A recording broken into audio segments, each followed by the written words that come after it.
It depends. It depends. If it's depends on what kind of day it is. You know, if it's a feast day of the church, I'm going to be there. I don't care who else is there. If they're there, fine. If they're not, wherever two or three are gathered, the church is present. Okay, but then you're right in the middle of community. I mean, I don't understand. You know, everybody in our church, where they live, can throw a snowball and hit the church. Mm-hmm. Why should I get up there at 9 o'clock in the morning to believe it? Again, and I can't conceive of people coming. They may fool me, but I can't conceive of them doing it at 9 o'clock. Well, they need to be introduced to it because it is the morning service of the church. You know, it's not in our tradition. It's not that you just go to church and have liturgy. You know, there's other things. Oh, I know that. We hold the hours 3 times a day, 65 days a year. And that particularly the Sunday Eucharist or the festal Eucharist is preceded by this morning service. Whether or not everybody's there for it's another thing.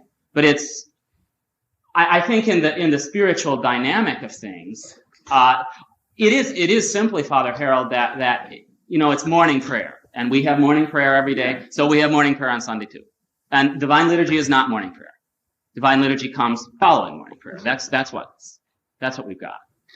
And it's good. It's good for the soul. It's good for the man to have the morning service of the church, which on the Lord's Day is full of acclamation and worship of the risen Lord. It's good to have that before the Divine Liturgy because it puts you in the right frame to celebrate the Divine Liturgy.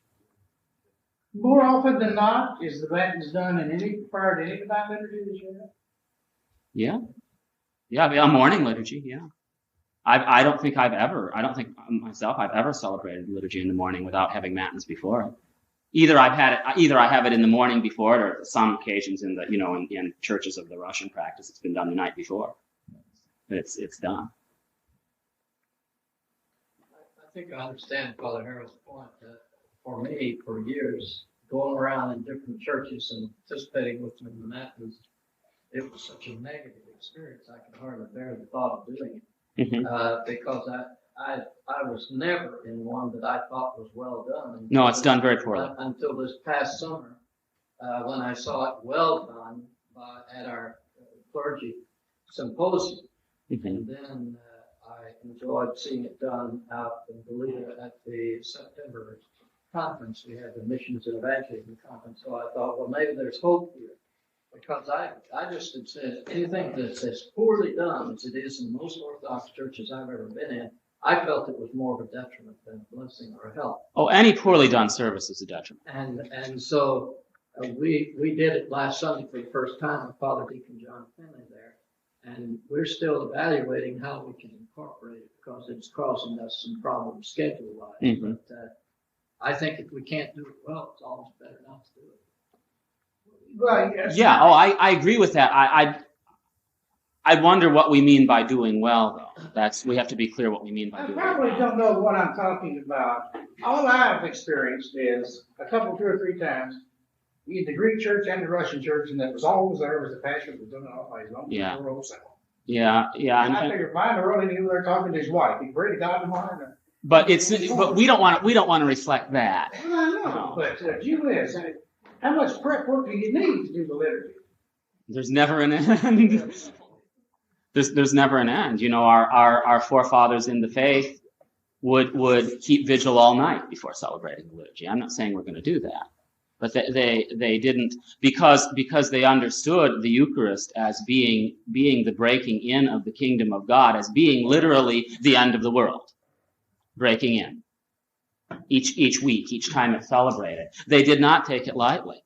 I'm sure I'll get bad. I've never seen it like you say. You need to see it done well. I'd love to do it. You need to see it done well. I'm sure we need some priests to help pull it off. We need to do it right now. Well, maybe that's so. Maybe that's so. You do need to know about it, though. Everybody needs to know about it. That's why, everybody needs to know what's in it, in its fullness, so that it's at least less of a mystery to you. And so that you know what some of these terms are, and that so when you have to come up with an order that's doable in your community, it's an intelligent one, and not just a string of this and that. And that's another problem often with the greatest hits of matins. Sometimes some hits are hit, and on the one hand, on the other hand, sometimes it's just a string of incomprehensible hymnography and litanies with no cohesive factor holding it together.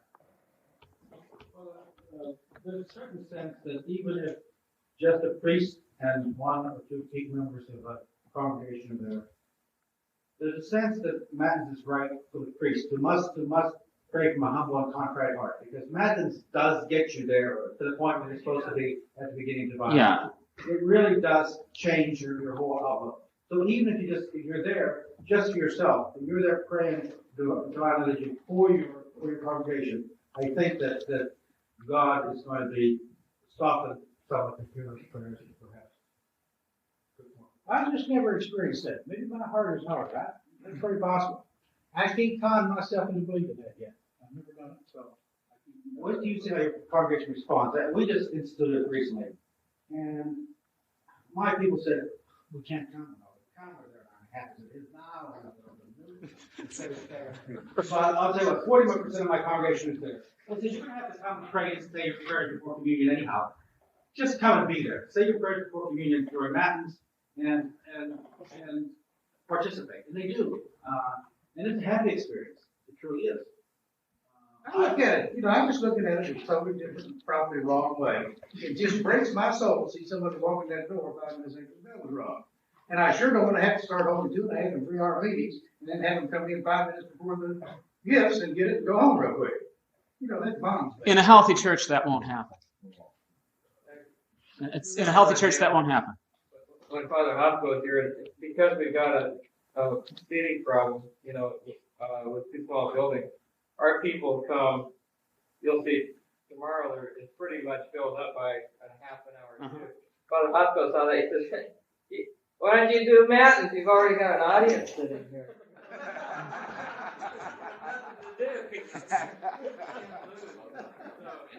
Father Peter. Let me just, I agree, Father Harold. I had exactly the same experience out there visiting these churches, going out. And furthermore, Matins is generally ethnic time.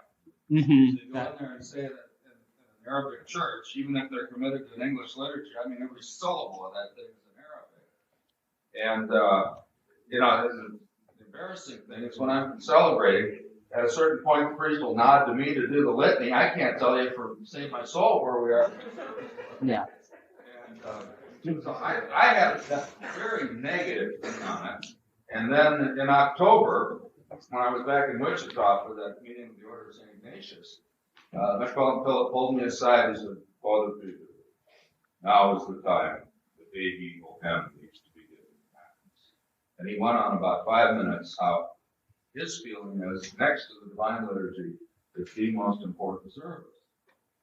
And of course we agreed, remember when we came in, that they give us about a year to catch our breath, and then we begin to work on Matins. So we've begun here in Santa Barbara. And I was one who usually struggles to get out of bed in the morning anyway. Here's another service. I'm doing this out of sheer obedience. And I'll tell you, the second thing, first and foremost, is we've been asked to do it by the Typicon. But secondly, it takes away that thing, getting out of the shower, getting in the car and bang, the first thing you hear is, "Blessed is the kingdom." And, it takes 10 or 15 minutes to get into it anyway. I'm trying to get the kids out of there on time and the cat fed and all this other junk. And for just a half hour earlier, and we've got a good flowing service, a half hour. It is really nice. You get there relaxed. And as you said, to work into this thing. And by the time blessed is the kingdom, man, I'm there. My mind is there. My heart is there. In fact, it'll help keep the Divine Liturgy full. It really does. Because if people can come, if even only a few come, they are there and they're ready to go at blessed is the kingdom. And it's going to have a pull towards it.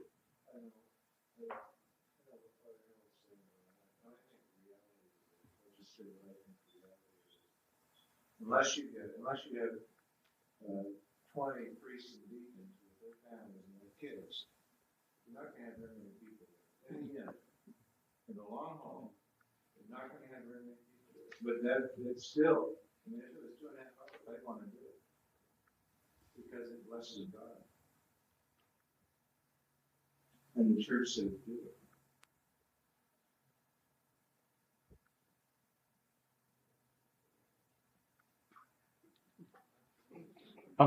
Did you present to the people in Santa Barbara as this kind of option idea or as a request for them to be there? No, we never told them to be there or anything. We just started. So in reality, what is it? Is it an option? Yeah, it's an option. I guess, see, that's just that's a new idea for us to accept the Sunday service as an option. It's an option just like the hours are an option. Okay, but the fact that it's connected, that's just, it's a little bit of a hurdle for us to come over, to accept a Sunday morning service as an option. Even if it's an act. I don't think Matins implies the presence of the whole church necessarily. The only time You understand why that's different though for us? The only time I've said to the people in regard to Matins, you be there, is during Holy Week and on Christmas Day. How many are you getting out percentage-wise? At the beginning, I have a couple people besides me. By the time we've gotten to, I have to add to that because I've known in our situation where we have to begin the Sunday liturgy early.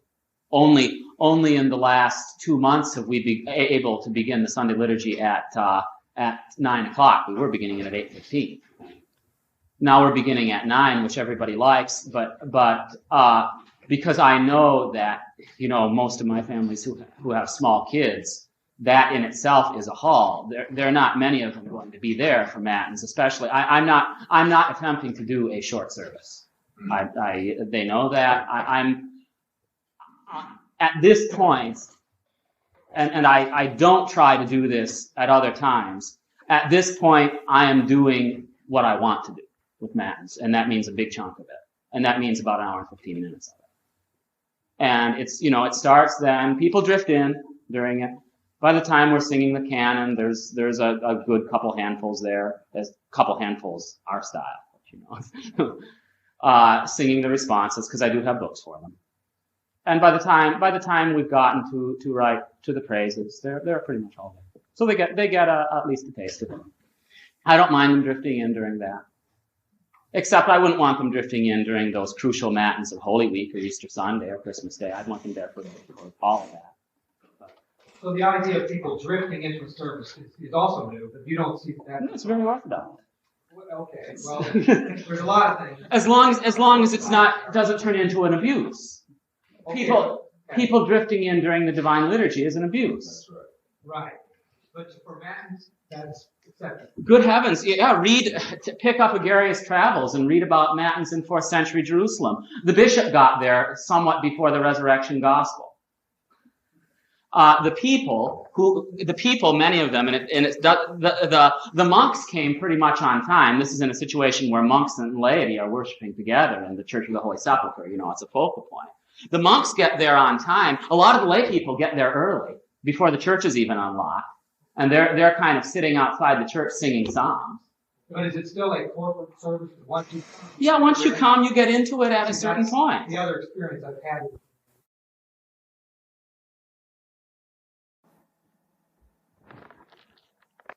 Or feast days with that climax of the reading of the gospel, and on Sundays with acclaiming it with the hymn, having beheld the resurrection of Christ, that portion of the service, the Sunday or festal nocturne or vigil, comes to an end. And we come on page 33 to the final portion of the service, often called in the liturgical books, they use the Latin word as one of the Latin words that come into universal usage, lauds or morning praise. Lauds comes from, of course, the Latin laudate. It's from the Greek enite, to praise. This portion of the service is the morning prayer, strictly speaking.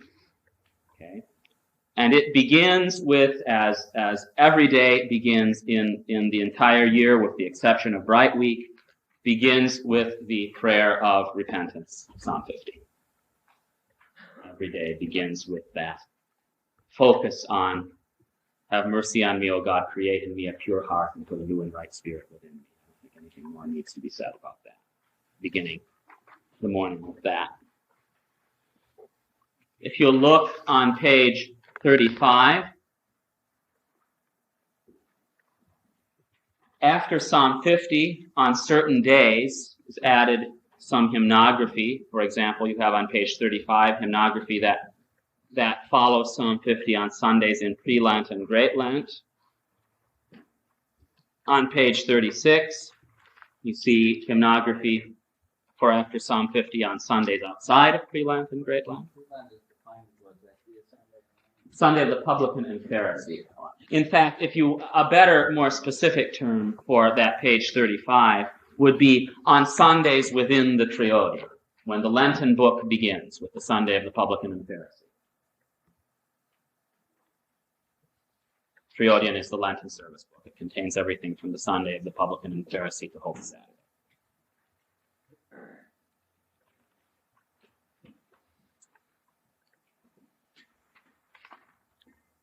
And then page 37, you have the prayer that follows Psalm 50 and its hymn. And that prayer, it's the great prayer of intercession with the invocation of all the saints. This has been done in a very extended form with many saints there listed. The deacon prayer? Yeah, deacon does it. And it's done when it says, as it says on the top of page 37, when a gospel has been read at the festal nocturnes. Okay, and that prayer is there. Followed by the prayer of the priest, on page 38. Prayer that refers back to Psalm 50. And then on page 39, following Psalm 50, if there is hymnography after Psalm 50 and the prayer of intercession, comes that unit which is the greatest mystery to all those learning the Orthodox liturgical tradition, the Canon. And this pages 39 and 40, I'm going to read them aloud slowly because it is a very good definition of what a canon is.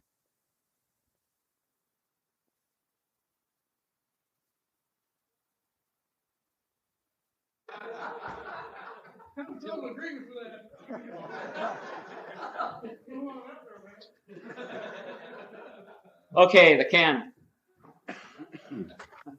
Technically, the canon is composed of 9 invariable canticles or biblical songs with 9 variable sets of troparia called odes associated with them. So you have canticles, which are biblical songs, combined with odes, which are hymnography, as we do in many other units of the services. You know, scriptural units, psalmody, into which units of hymnography are interpolated. The odes, that is the hymnography, include an initial troparion called the irmos, meaning the start, the head of it, and a final troparion called the katavasia. You want to know what that word means, or shall I go on? Yeah. Katavasia means to descend or to come down. It's the last verse of each ode of the canon, and in places where the services are being sung by 2 antiphonal choirs from 2 sides of the church, at the end of each canticle of the canon, they all come down together and sing the last verse together in one great final blast. And then they go back to their place. So the katavasia means, when you see it in the book, that was the notification to both choirs to come down in the middle and sing. So, I'll backtrack. The odes include an initial troparion called the irmos, or canon had, you can call it, and a final troparion called the katavasia, with the number of troparia in between varying considerably. In practice, the number of troparia always totals 14. If there are fewer than 14, some are repeated. If there are more than 14, several are combined. Bear in mind, we're talking about the full order, okay? The troparia are interspaced among the verses of the canticle. But the troparia begin to be interspaced late enough in the canticle that there are troparia remaining after the end of the canticle. Therefore, a refrain such as "Glory to thee, O Lord, glory to thee," or "Glory, O Lord, to thy holy resurrection," is used between the extra troparia. Most canticles have a refrain which is used between the verses of the canticle before the troparia begin to be inserted. After Ode 3, there is a little litany and a sedalon, a hymn, or a pacoe, another kind of hymn. These terms, by the way, are pretty well dealt with in the appendix to the Festal Monean, as translated by Bishop Kallistos and Mother Maria. There's a glossary there. After Ode 6, there is a kontakion, an ikos, the synaxarion of the day, that's the reading of the saints of the day, or the mystery being celebrated of the day, and a little litany. At these two places, there is a patristic reading on Sundays and feasts. The liturgical calendar and rubrics will order a more complex arrangement at these 2 points if several observances occur on the same day. In most places, that should be in most places, this technically correct scheme is felt to be very lengthy and is edited in some way. Some omit the canticles, that is, the biblical songs, and sing only the ermos and katavasia of each ode, the first and last verses of each. That's what you see most commonly in Antiochian churches, with the other troparia being read or chanted by a reader. Some would go further and usually omit the katavasia. Some, going even further, omit all the troparia, except for the irmi and the katavasia. Almost no one uses 2, 3, or 4 canons together. On Mount Athos they do, no doubt. But they choose one or sing the irmi of one canon and the katavasia of another. In a few places, and here are the liturgiologists speaking, in a few places, the following method of editing, which we prefer and recommend, is used. Top of page 40. On ordinary days, that means ordinary weekdays, no odes, that is, no hymnography, are sung, but 2 or 3 biblical canticles are chanted according to the day of the week, and there follows the scheme, and the numbered canticles are going to follow this page directly. Second, during the period of the Triodion and the Pentecostarian, Lent and Easter time, the canticles which have odes in those service books for that day are chanted, and their odes also are taken, etc. I'm not going to read the rest of this. And then 3, on great feasts, the odes, that is, the festal hymnography, alone are taken with irmi and katavasia sung and other troparia chanted. So we'll go on immediately and look at page 41. Here are the scriptural songs, the scriptural canticles that compose the scriptural portions of a full canon. Go through them. There's the Exodus Song of Moses. Page 3. There's the Deuteronomy Song of Moses. Page 47. The Song of Hannah. Prayer following that one. Page 51. Song of Habakkuk. Page 53, Song of Isaiah. Page 55, the Song of Jonah. Prayer. So this is how they taught the Bible. Yes. Page 58, the Song of Azariah and the 3 young men from the prophet Daniel.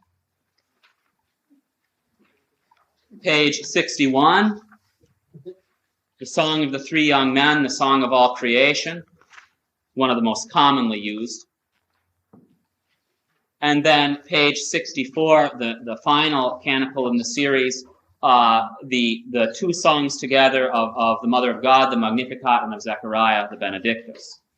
What you have, in fact, I would recommend to you, especially if you've never been exposed to this order of scriptural songs. If you sometime, maybe when you can't sleep during the night and are driven by the Holy Spirit to get up to pray, take out these 9 scriptural songs and pray them. Not just read them as a kind of text, but pray them as prayers.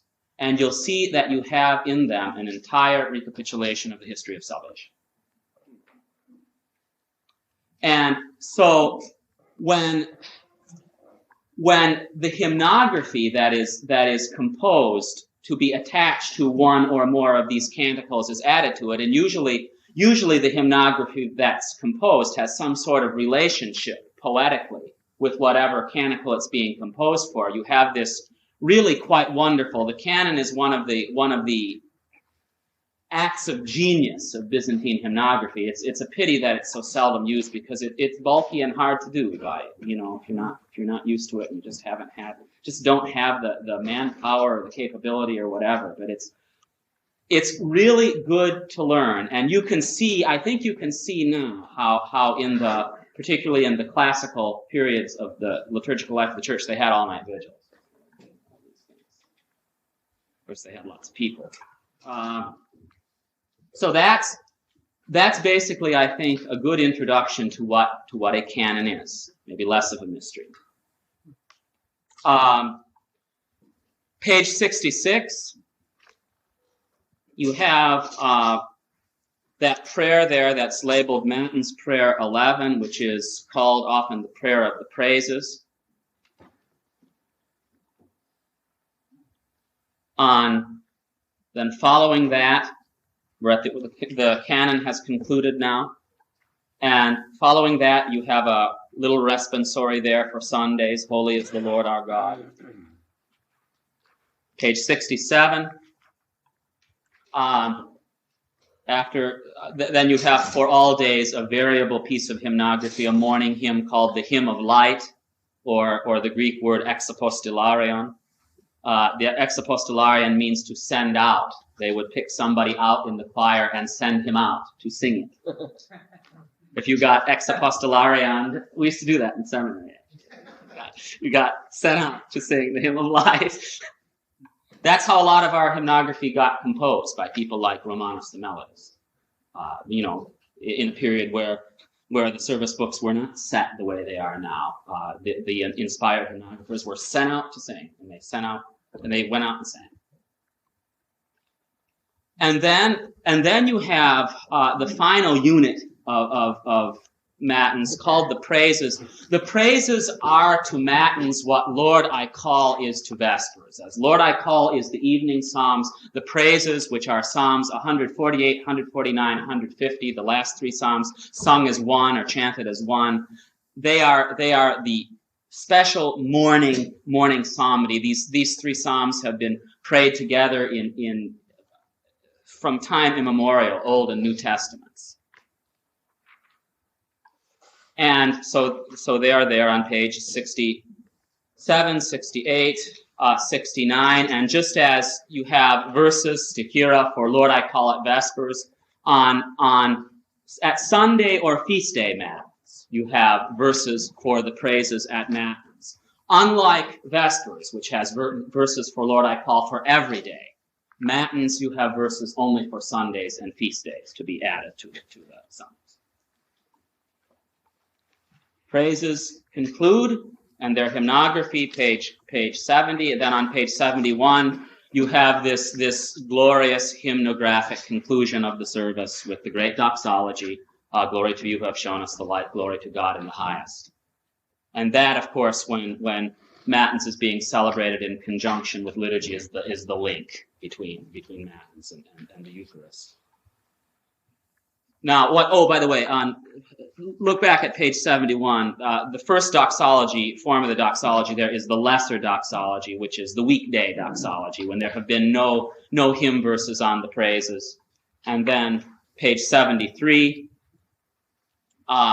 when there have been verses on the praises, that is on Sunday or a feast day, the great doxology, sung doxology. Then page 75, there are a series of concluding litanies and prayers that I won't go through bit by bit. Those concluding litanies and prayers customarily are done in whole or in part only when Matins is being done apart from the Divine Liturgy. Matins is being done with the Divine Liturgy. The liturgy begins immediately after the great doxology, and the rest of it just disappears. So there's some appendices there at the end, but I think you'll find this a good working tool to have. There's a lot. This is the complete text of all that Matins is. This is the complete text of the fixed portions of the Order of Matins. Of course, it doesn't have the hymnography for all the days of the year. The variable hymnography is not found there. Yes, and you'll find it useful for that. I thought it would be a good thing to go through it, so it would be maybe a little less vague as to what that general structure is. Good. Questions, brethren? You have any questions? Questions? So what did you say the rest of page 74 to 190,000? Page 75 through the end are the concluding litanies and prayers, of which the almost universal practice in all jurisdictions and customs has been that if Matins is flowing right into the celebration of the liturgy, they're always omitted, and after I really don't know anybody who does them. And after great doxology and troparia, and you immediately go into the beginning of the Divine Liturgy. Now, if you're having Matins as a separate service, you have to conclude the service, and you would do it with part or all of these concluding litanies and prayers. Also, if ever you have a vigil, where the service is being done throughout the night as a unit, it is not going to conclude with the liturgy. The liturgy is going to be later or some other time. Then you have to conclude the service too. During Holy Week, you have to conclude the service. I'm going to ask Father Richard a question. You're starting from that. Are you basically following that which the Archdiocese recommends at this juncture in the Standard Guide, or what are you doing? Well, we have the entire service that is in there, That's in the Standard Guide. but we can't use it because it would be there for over an hour. Yeah. So But we started at 9:30 and ends right at 10. so you have a half hour.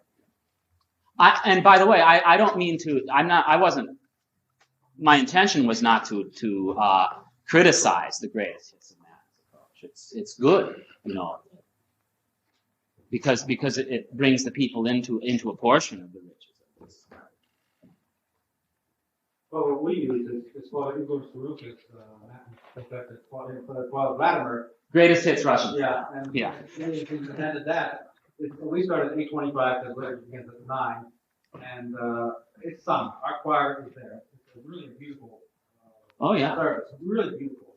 Our entire choir comes, and it's cleaned up, but it takes 35 minutes. But it's already, you can buy that booklet and we have an instant 35-minute service. Does it take a priest to pull that off, or can a deacon do it?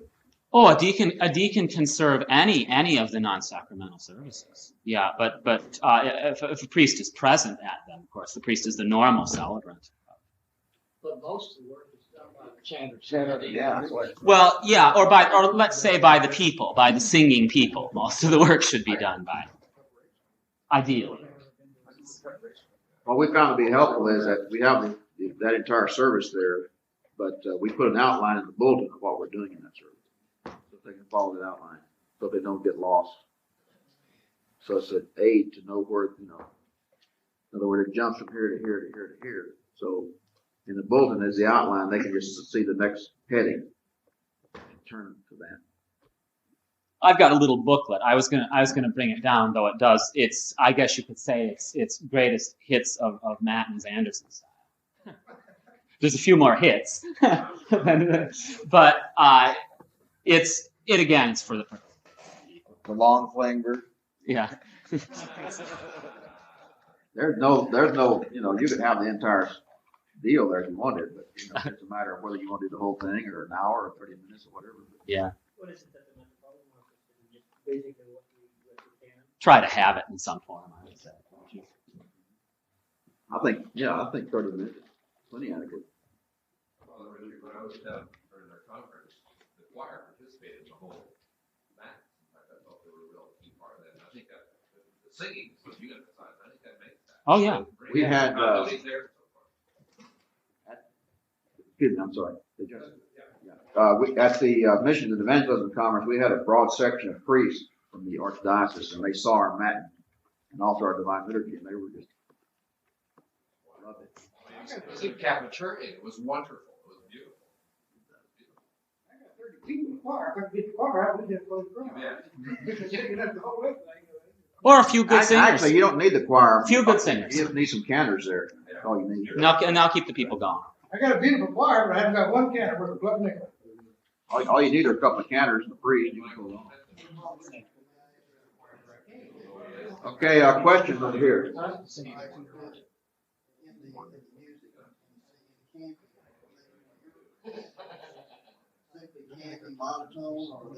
No, they're canting the tones. No, they're canting the simplified version of the tones, which are very beautiful. Let me just say this: that we, in relationship with those tones, we are singing those tones, all eight of them, and they're a simplified version, and we just ask the people just to listen.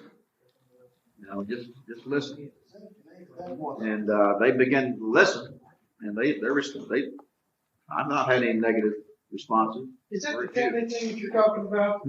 Is that Yeah, in other words. That's next time, right? Yeah, we were going to do that this time, but Deacon John was sick. But let me tell you, these tones are just absolutely beautiful,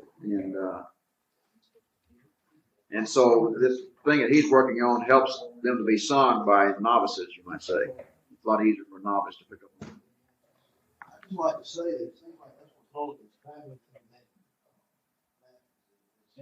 Unless we could just have. I think it would hold you back. Yeah. But I hope that next time we can get into these tones. It's very important we do. I think you can can it the way you've been canning it. Well, you can do it the way you've been doing it. We've only done it once, and that was because. Well, I would just can it straight. If you only go to start, just can it straight. No, that's fine. Any other questions for Father David?